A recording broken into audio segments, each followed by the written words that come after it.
Pintasan guys. Ito ay upo. Tanim nilang upo. Ganda. Ang tataba ng tangkay. Talbos. Oh.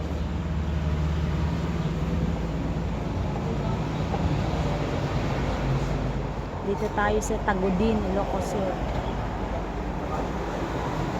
Kumain tayo sa isang kainan dito along the highway. Kasi maaga tayo lumuwas galing Abra. Ganito guys, so tapos dun sa kabila, taniman ng mga mais. Mais.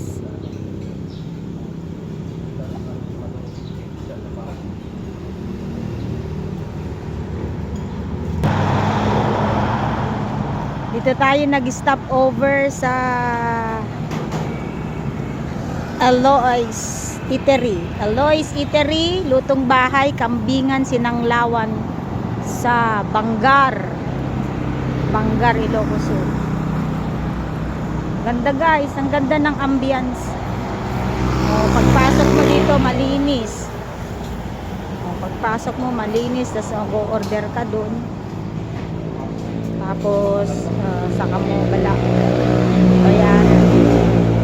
In-order namin ay sinanglaw na kambing. Ako naman sinampalukang kambing. Sarap. Tapos dito naman sa kanyang likod, yun yung pinakita ko sa inyo kanina. Taniman nila ng magandang upo. Ayan oh, upo. At dito sila nagluluto sa likod. Upo yan. Tapos yan ang maluwag na taniman ng mais. Ganda no guys. Eloy's